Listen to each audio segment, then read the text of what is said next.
Dear learners, इस channel पर आपका पुनः स्वागत है। और आज हम उपस्थित हैं परमाणु संरचना में इलेक्ट्रॉन की खोज को लेकर। देखिए, आपको ये पता है कि डाल्टन ने अपनी परमाणुवाद की थ्योरी के आधार पर ये दिया कि परमाणु किसी भी तत्व का सबसे छोटा कण होता है। और जैसा कि नाम एटम दिया गया है, एटम का अर्थ ही ये होता है कि अविभाज्य। तो उन्होंने इसे अविभाज्य बताया, लेकिन अब परमाणु भी विभाज्य है और विभिन्न मूल कण उसमें अब ज्ञात हो चुके हैं, जिसमें सबसे पहले इलेक्ट्रॉन की खोज हुई। इस इलेक्ट्रॉन की खोज में विभिन्न वैज्ञानिकों ने अपना योगदान दिया है, महत्वपूर्ण योगदान, जिसमें Julius Plucker, William Crookes, Hittorf, Perrin, J Thomson और स्टोन। इसके अलावा अन्य वैज्ञानिक भी इसमें लगे। तो यहाँ हम सबसे पहले ये बात करते हैं कि 18वीं शताब्दी में जूलियस प्लकर ने सबसे पहले ये प्रयास किया कि जब कम दाब पर गैसों में डिस्चार्ज ट्यूब में उच्च विभवांतर पर विद्युत धारा प्रवाहित की जाती है, तो उनमें से विद्युत पास हो जाती है। ये बात जूलियस प्लकर ने दी थी और इसी बात को लेकर के फिर आगे वैज्ञानिकों ने इसको, जूलियस प्लकर ने ये एक डिस्चार्ज ट्यूब बनाई थी। इस तरह से ये कांच की डिस्चार्ज ट्यूब है, इसमें ये हमारा कैथोड है, कैथोड, और ये हमारा एनोड है। इस पर 10,000 वोल्ट से लेकर के 30,000 वोल्ट तक का विद्युत विभवांतर लगाया गया था। और यहाँ पर इसमें कम दाब पैदा किया गया, माने इसका जो संबंध है वो निर्वात से कर दिया गया वैक्यूम से। और इसमें अत्यंत कम दाब, माने 0.001 mmHg के मुकाबले 0.001 mmHg के मुकाबले इसमें दाब कर दिया गया कम।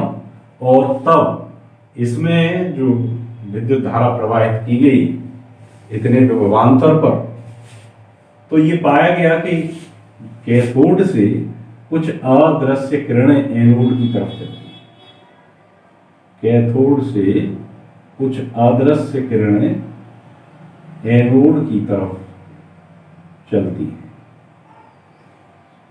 और ये यहां पहुंचकर इस कांच की दीवार पर यहां पर एक गिलू पैदा करती है, एक ये चमक पैदा करती है, एक गिलू पैदा करती हैं, जिससे ये पता लगता है कि इसमें से कोई अदृश्य किरणें निकल रही हैं। और इन किरणों को विलियम क्रुक्स, हेटोर्फ, जे थॉमसन द्वारा कैथोड किरणें कहा गया। कैथोड किरणें, क्योंकि ये कैथोड से निकली थी। सबसे पहले प्रपोज किया था जूलियस प्लकर ने, और फिर इनका नाम दिया गया कैथोड किरणें। इन कैथोड किरणों का अध्ययन विलियम क्रुक्स, हेटोर्फ, पेरिन और खासतौर से जे थॉमसन ने किया। और इन का क्या रिजल्ट निकला, किस तरह से अध्ययन किया, ये हम एक एक करके डिस्कस करते हैं। तो इसमें यहां पर जब कोई एक वस्तु रखी गई तो ये पाया गया कि इसकी छाया यहां पर पड़ने लगती है। इसका अर्थ हुआ कि ये किरणें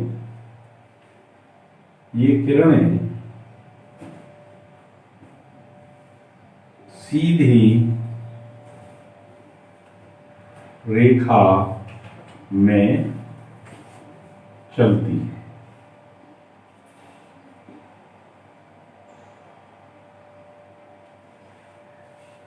अब जब एक और महत्वपूर्ण इसी का प्रयोग किया गया कि जब इनके पाथ में एक व्हील रखा गया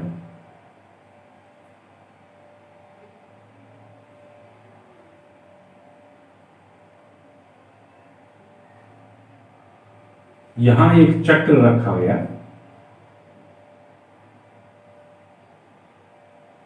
तो ये चक्र घूमने लगता है।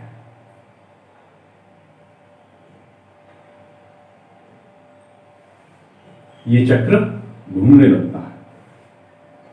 तो ये बड़ा महत्वपूर्ण बात है कि जब ये चक्र घूमने लगता है तो कब घूमेगा ये चक्र? ये जब घूमेगा कि जब इन किरणों में संवेग होगा। क्या होगा? जब इन किरणों में संवेग होगा।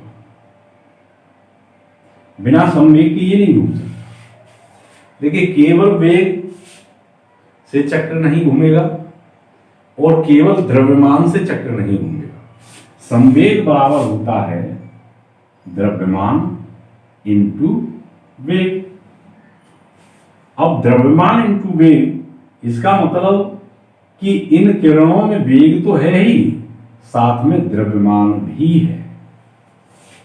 और जो इस बात की तरफ इशारा करता है कि ये कैथोड किरणें जो हैं वो द्रव्य कणों से मिलकर के बनी होती है।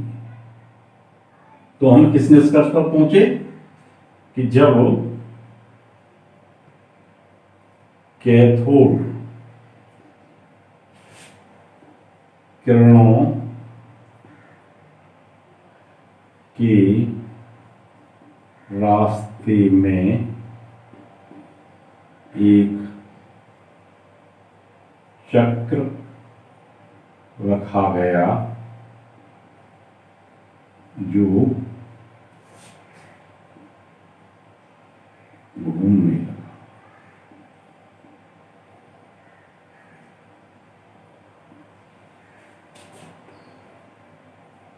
इससे सिद्ध होता है कि ये किरणें द्रव्य कणों से मिलकर बनी। ये इस बात से सिद्ध। अब फिर तीसरी बात इन्होंने क्या की? फिर तीसरी बात इन्होंने ये की कि इन किरणों के पथ पर, इन किरणों के ऊपर इन्होंने विद्युत आवेश या इलेक्ट्रिक फील्ड या मैग्नेटिक फील्ड, यहां पर चुंबकीय क्षेत्र अप्लाई किया। तो ये किरण इस तरह से चुंबकीय क्षेत्र की तरफ मुड़ जाती हैं, धन चुंबकीय क्षेत्र की तरफ मुड़ जाती हैं। ये कैथोड किरणें धन चुंबकीय क्षेत्र की तरफ मुड़ जाती हैं। इस बात से ये बात सिद्ध होती है कि इन किरणों पर ऋण आवेश मौजूद है, क्योंकि आप ये जानते हैं कि धन आवेश ऋण आवेश को अपनी तरफ आकर्षित करता है, और हमने यहां धन आवेश और ऋण आवेश ये चुंबकीय क्षेत्र इस पर लगा दिया गया, इस डिस्चार्ज ट्यूब के ऊपर और नीचे, या इसे कैथोड नलिका कहते हैं, तो इसके ऊपर नीचे लगा दिया गया। इससे ये कैथोड किरणें विक्षेपित हो गई। इसका अर्थ क्या हुआ? जब कैथोड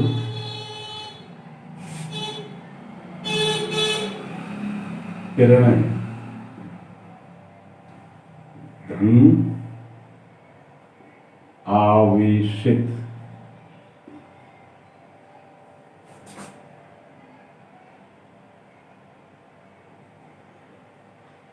चुंबकीय क्षेत्र की तरफ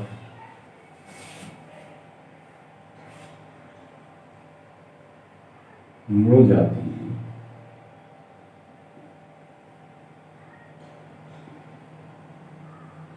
इससे यह सिद्ध होता है कि ये कण ऋण आवेश युक्त होते हैं।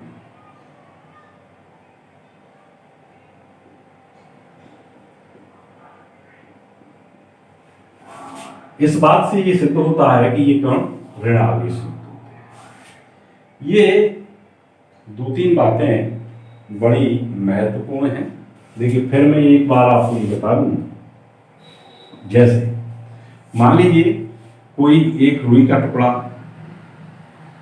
उड़ के आ रहा है और आप सामने खड़े हैं, बहुत तेजी से आ रहा है, माने कि उसमें वेग है, तो आप इस वजह से वहां से नहीं हटोगे कि इसका एक्सीडेंट हो जाएगा और हमको क्षति पहुंचेगी। या कोई ट्रेन खड़ी है तो आप उसके सामने से इसलिए नहीं हिचकेंगे गुजरने से कि ये ट्रेन हमको क्षति पहुंचा देगी, लेकिन जब वही ट्रेन में वेग आ जाएगा तो आप उसके सामने नहीं खड़े हो सकते। क्यों? फिर आपको क्षति का भय हो जाएगा। और वो क्षति क्यों होती है? क्योंकि ट्रेन में वेग भी होता है और द्रव्यमान भी होता है। इस तरह से दोनों मिलकर के संवेग बना देते हैं।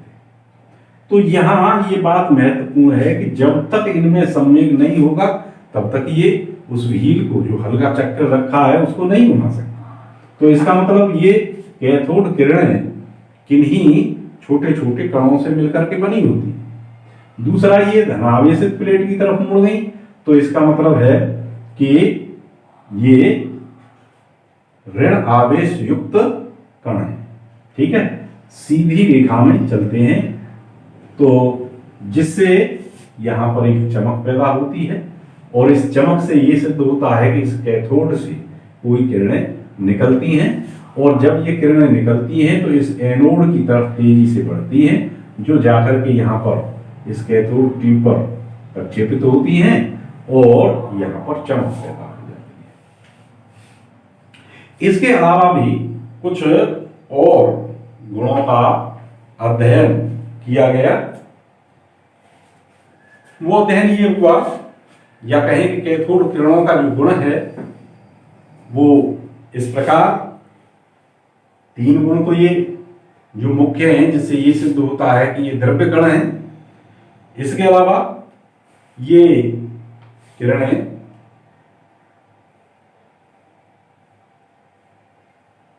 जैसे यहां पर वोल्टेज बदल देती है, जैसे 10,000 वोल्ट, इस वोल्ट को यदि बढ़ा दिया जाए, मान लीजिए 30,000 कर दिया जाए, 20,000 कर दिया जाए, तो इनका वेग भी बढ़ जाता है। ये भी कैथोड किरणों का गुण होता है। दूसरा कैथोड किरणों का गुण है कि ये कोई भी धातु की पन्नी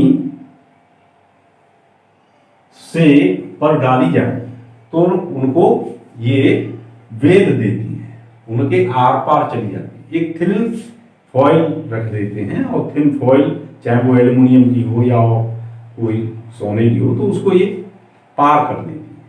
तो इससे ये बात सिद्ध होती है कि इनमें वेधन क्षमता है।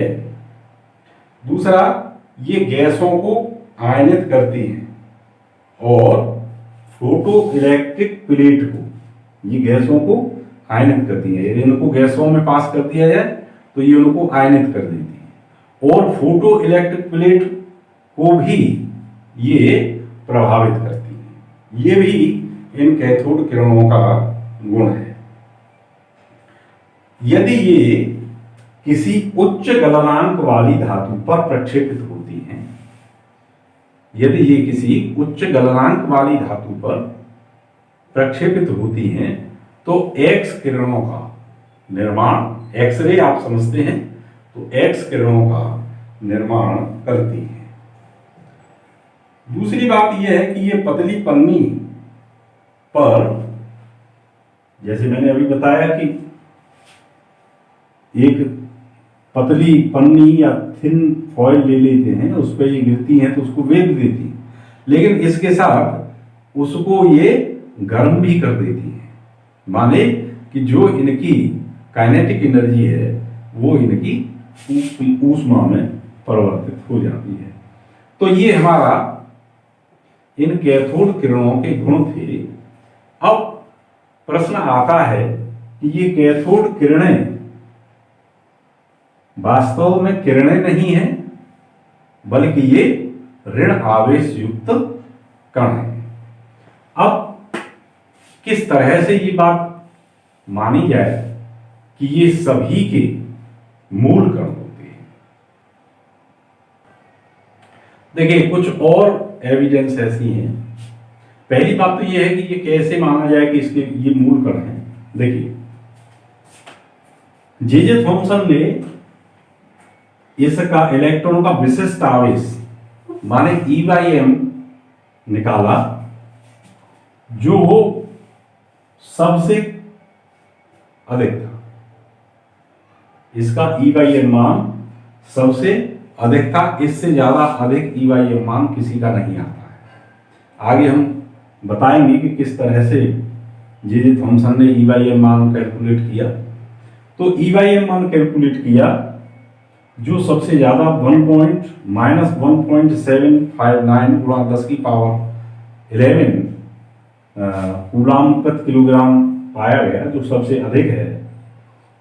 तो और यदि इसमें गैसें बदली गई डिस्चार्ज ट्यूब में या कैथोड बदले गए तो ये उस पर निर्भर नहीं करती। कैथोड बदल दें तो भी उस पर, इसकी मान पर कोई फर्क नहीं पड़ा, और यदि हमने उसमें गैसें बदल दी तो भी इसकी मान पर कोई फर्क नहीं पड़ा, और ये मान ज्यों का त्यों स्थिर रहा और सबसे मैक्सिमम पाया गया। तो ये बात इस बात का प्रमाण है कि निश्चित तौर पर ये जो कण हैं किसी भी पदार्थ के मूल कण होने चाहिए। तो यहां से ये जे थॉमसन ने बात सिद्ध कर दी, और जैसा कि इन्होंने सुझाया था स्टर्लिंग कि ये इलेक्ट्रॉन है, तो जे थॉमसन ने 1897 में इलेक्ट्रॉन की घोषणा कर दी कि इलेक्ट्रॉन किसी भी परमाणु का मूल कण होता है। अब देखिए, यहां हमें इस डेट पर कुछ लोग 1898 बताते हैं, कुछ 1897 बताते हैं। तो जो भी हो, इस डेट पर इन्होंने ये घोषणा कर दी। अब देखिए, इसके कुछ और प्रमाण हैं। पहला प्रमाण, तापायनिक उत्सर्जन।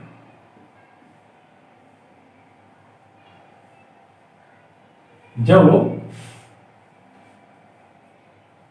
कम दाब और उच्च ताप पर किसी पदार्थ को कम दाब और उच्च ताप पर गर्म किया जाता है तो उसमें से इलेक्ट्रॉन निकलते हैं। जैसे हमारा बल्ब है, बल्ब का फिलामेंट जब गर्म होता है तो उससे इलेक्ट्रॉन निकलते हैं। तो तापायनिक उत्सर्जन इसका एक प्रमाण है कि ये इलेक्ट्रॉन किसी भी पदार्थ का मूल कण होते हैं। दूसरा है प्रकाश वैद्युत प्रभाव। प्रकाश वैद्युत प्रभाव। प्रकाश वैद्युत प्रभाव से भी ये बात सिद्ध होती है कि अब जैसे हमारे पोटेशियम है, फ्रेंशियम है, रुबीडियम है, माने इस तरह की जो धातुएं हैं, जब इन पर अल्ट्रावायलेट किरण डाली जाती हैं तो उनसे इलेक्ट्रॉन निकलते हैं, जिसे फोटो इलेक्ट्रिक इफेक्ट कहते हैं। तो ये बात भी इसका प्रमाण है कि इलेक्ट्रॉन किसी भी पदार्थ के मूल कण होते हैं। तीसरी बात है रेडियो एक्टिविटी। रेडियो एक्टिविटी में भी इलेक्ट्रॉनों का माने कि बीटा उत्सर्जन होता है, बीटा कण निकलते हैं। तो ये बीटा कण जो होते हैं ये भी कैसे हैं? ये भी इलेक्ट्रॉन है। तो इस बात से भी ये नाभिकीय अभिक्रियाओं द्वारा सिद्ध होता है कि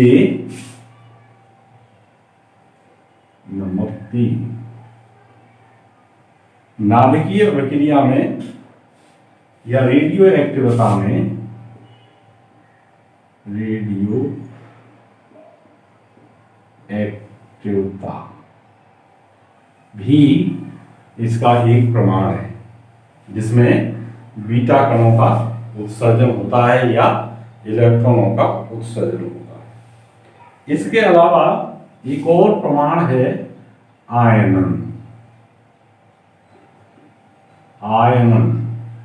आयनन द्वारा भी हम ये समझ सकते हैं कि इसमें इलेक्ट्रॉन निकलते हैं। अब जैसे मान लीजिए NaCl है, जब NaCl जल में घोला जाता है या अपनी द्रव अवस्था में होता है तो Na+ और Cl- में होता है। तो ये जो आवेशित कण हैं ये इस बात का परिचायक है कि इलेक्ट्रॉन किसी भी तत्व का मूल कण होता है। ठीक है, अब देखिए कैथोड किरणों का उद्गम कैसे होता है, कैसे कैथोड किरणें ये माने कि इनका ओरिजिन क्या है। देखिए कैथोड किरणें के गुणों का जब अध्ययन करते हैं तो इसमें क्या है कि जैसे कि कैथोड ट्यूब है, ये हमने अभी बनाई थी थोड़ी सी देर पहले कैथोड ट्यूब। तो इसमें ये हमारा कैथोड है, ये एनोड है। अब इसमें जो गैस है, इस गैस के कण में से इलेक्ट्रॉन निकल करके एनोड की तरफ, ये मान लीजिए कैथोड है और ये एनोड है, तो यहां से ये एनोड की तरफ बढ़ते हैं इलेक्ट्रॉन एनोड की तरफ बढ़ते हैं जो ऋणावेशित हैं। तो ये क्या हुआ कि गैसीय जो पार्टिकल हैं, जो गैसीय कण हैं वो आवेशित हुए और इनमें से इलेक्ट्रॉन निकले, ये इधर चले गए। उनका धन आवेश इस कैथोड की तरफ गया, कैथोड पर होकर के ये इससे जाकर के मिल गया और वो फिर किसी भी तत्व के परमाणु बन गए और ये इलेक्ट्रॉन यहां पर आ गए जो कि यहां पर चमक पैदा करते हैं। माने कुल मिलाकर के होता क्या है कि उस गैस का आयनन होता है और आयनन के परिणाम स्वरूप ये इलेक्ट्रॉन निकलते हैं। ये इनका ओरिजिन है। अब इसके बारे में हम थोड़ा सा इसके गुणों की बातें और कर लेते हैं। देखिए इनकी ये विशेषताएं हैं, कहें कि ये किसी इलेक्ट्रॉन की विशेषताएं हैं। इसमें परमाणु का मूल कण है ये। दूसरी बात ये कि इसको इलेक्ट्रॉन ये ई से प्रदर्शित करते हैं और नाभिकीय अभिक्रियाओं में इस तरह से इसको लिखा जाता है। ऋण आवेशित कण है, इनका आवेश -1.6 इंटू 10⁻⁻19 कूलम है, या -4.8 ESU इलेक्ट्रोस्टैटिक यूनिट होता है। इलेक्ट्रॉन को विद्युत आवेश की इकाई माना जाता है या एक इकाई आवेश माना जाता है। इसका द्रव्यमान 9.1 गुणा 10⁻31 kg होता है। पूरा मान मैंने यहां लिख दिया है। या इसे 0.00548 AMU एटॉमिक मास यूनिट, या इसे आजकल आधुनिक परिभाषा में यूनिट कहा जाता है। तो यू से प्रदर्शित करते हैं।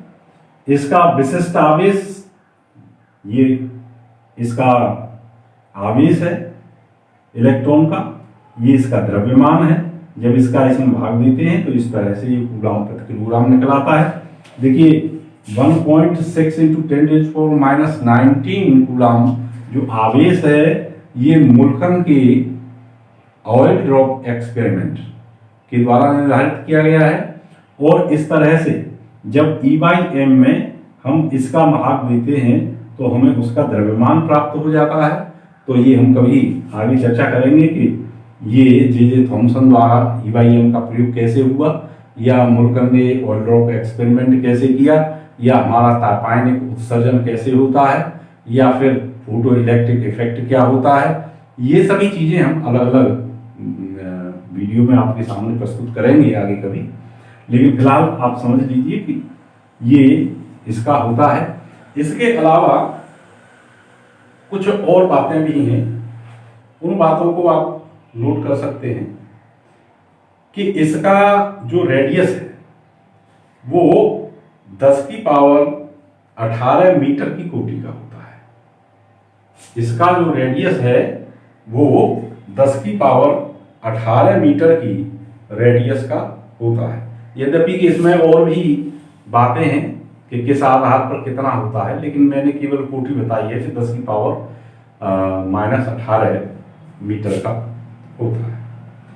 इसका इस तरह से आप देखें कि इसका जो द्रव्यमान है वो हाइड्रोजन परमाणु के द्रव्यमान का 1/1837वां भाग, या कह सकते हैं कि प्रोटॉन के 1837वें भाग के बराबर लगभग होता है।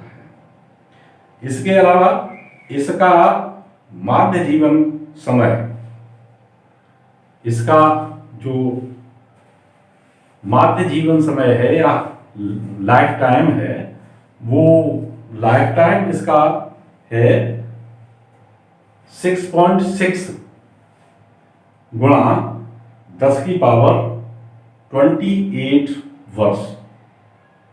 6.6 गुणा 10⁻28 वर्ष। ठीक है, तो ये इसका लाइफ टाइम है। और इसका जो घनत्व होता है वो 2.17 गुणा 10⁻17 ग्राम प्रति सीसी। 2.17 गुणा 10⁻17 ग्राम प्रति सीसी इसका घनत्व होता है।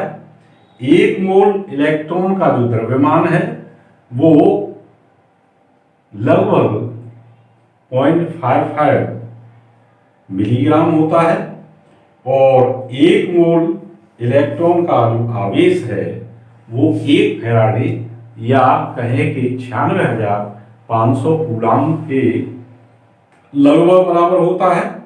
और इस तरह से हम कह सकते हैं कि सामान्य अभिक्रियाओं में जो रासायनिक गुण होते हैं वो परमाणु में जो बाह्य कक्षा में इलेक्ट्रॉन होते हैं उनके गुण होते हैं, जिन्हें हम संयोजी इलेक्ट्रॉन भी कहते हैं। तो ये कुछ हैं इलेक्ट्रॉन के बारे में, जो कि अब इसके आगे हम बात करेंगे फ्लूइड पंप की। Thank you.